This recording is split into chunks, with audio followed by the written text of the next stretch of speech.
After Lance Corporal Levi and Commander Irwin left your cell a week after, you have met with Hang and Mike. Both are ridiculously weird but super fun. You were given a decent clothing, if that was how they call it, because you had to be presentable in front of the judge and all commanders from different regiment. It was a plain oversized t-shirt, and this time they provided you some underwear. Thank God. No more sticky feeling. They didn't provide you any shoes or slippers. You had to walk barefoot in your way to the court. The trial was extremely boring and meaningless. You couldn't understand a thing. You almost fell asleep if it wasn't for the heavy chains in your wrists and ankles. They discussed too much about this Titan thing. How much dangerous if they let you stay inside the wall. Arguments filled the court. There was this guy who looked like he has been married for years but not getting laid. He wanted to dissect you and kill you after. He called you witch after you purposely teased him with your dirty wink. Very boring. There was this priest as well. At first, he was praising you like a god, but in the end he wanted to sacrifice you in the wall and feed your remains to the Titans. He was talking too much and it annoyed you, so you did what you usually do to shut them up. You call him cocksucker and everyone fell silent. These people somewhat fear you and you really loved it. How about you fucking shut up and suck your own dick? You sneered but paused when realization hit you. Oh, my apologies. You priests have no dick and balls. People in your world call you bitch and you never care. It wasn't your first time in a trial too, so you never really bothered the attention you were receiving. Remove these chains or come to my world, I will show you how we treat people like you. You threatened them, your fucking smile never bent. The only one who broke the silence was Lance Corporal Levi. You didn't expect what he did. He beat you up. He literally beat you to the bones. You almost lose a tooth. Your nose bleed a lot, grabbing your hair. He said something about that the only one who could tame you and kill you is him. No one else could do. You were about to retort, the fuck are you saying, shorty? Tame me? With a height like that, but you passed out already. You woke up in a different room and you were not chained anymore. Captain Levi was standing far away from you while Commander Irwin was almost few inches from your face. Don't tell me you give me your true love's kiss. Irwin rubbed his temple, finally experiencing a headache after taking you under his wings for just an hour after the court trial. You got up and rested your back in a couch. Commander Irwin explained what happened after you passed out. He also explained that the beating was completely necessary to obtain the custody of you. But Hang said, it didn't need to be that harsh. Your eyes met with Captain Levi. He slowly made his way in the couch and sat beside you. Tell me, Nymeria, do you resent me? He asked while his arm resting at the head of the couch around you. If I beat you right now and ask the same thing, what do you think? The captain smirked and slowly leaned towards you. His hot breath warmed your ear. Unknown chill ran through your body. I apologized then. It was not sincere, so you play along with it. You smirked. I will only accept your apology if you do it romantically. You pushed him off from you. Hang, standing in your side, let an involuntary laugh. The captain glared at you, reaping your soul to hell.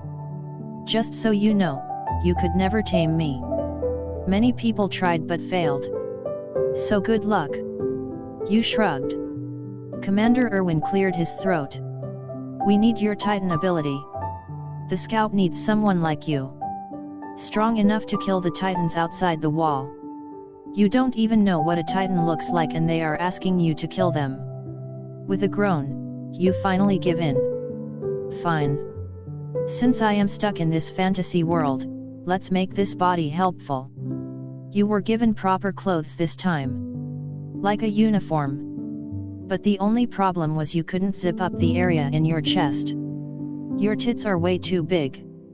Every time you tried to close it, it explodes like a fucking bread in the oven. With a sigh, you let it be. What took you so long? The captain's furious eyes suddenly landed on your chest. His eyes lingered on it, tracing the curves.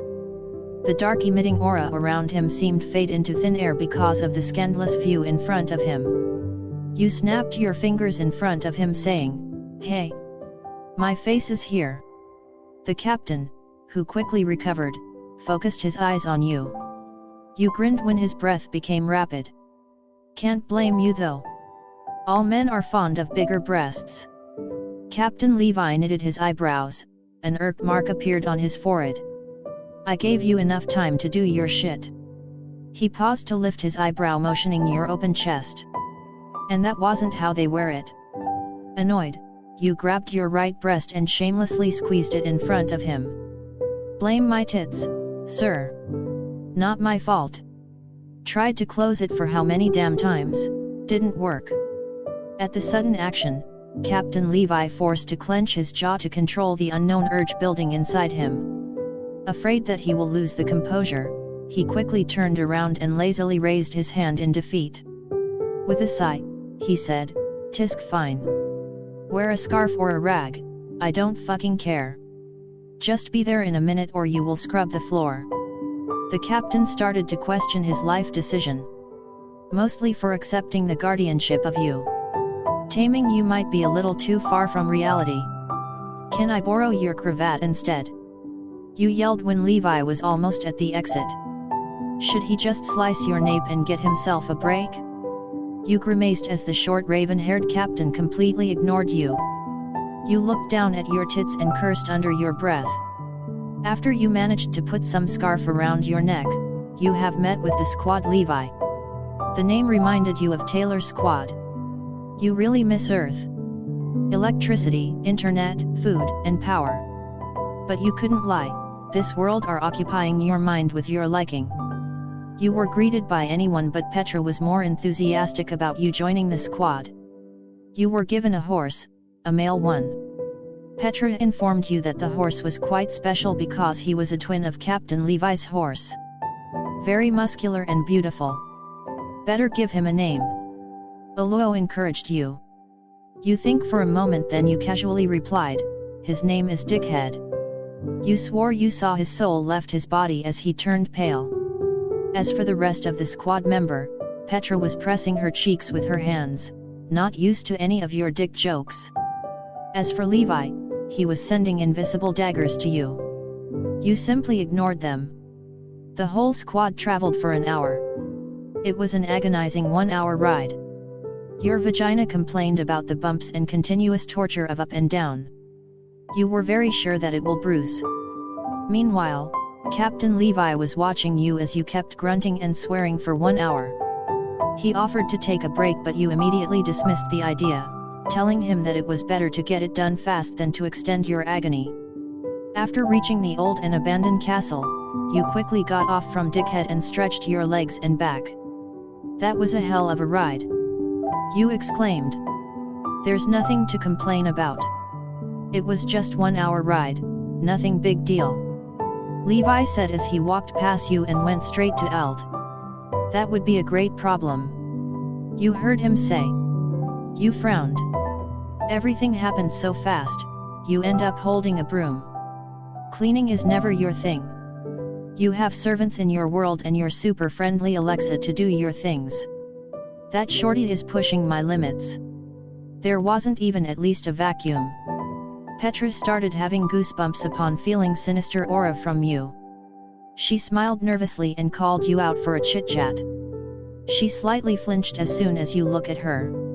But your menacing feature slowly fades as soon as you realized that it was just her. "Your uniform doesn't seem fit. Let me fix it later for you. I'm good with stitches." "Thanks, but could you also fix my bra?" "It's B. I think I am C now." "Don't worry, I will help you." The two of you continued to talk for few minutes until Captain Levi suddenly showed up with a scowl. "I don't recall not giving you task." You smiled and said, "Of course, because you give me one. Sweep the floor until you could see yourself on it. And gossiping is not one of them," he replied as his eye twitched. You faked a horrified face. "Oh God! Have you heard us talking about your dick?" You covered your mouth for effect. While you were having fun, Petra was praying for her life. Clean the stable and make sure not a single shit on the floor or it will be your dinner tonight. He growled, voice mirroring his anger. Anger started to build inside you too, and when you were about to explode, Petra pulled you away, straight to the stable. From there you cursed a lot, writing your captain's name in your self-made death note. Dinner, huh? Let's see. You're gonna sleep with them tonight.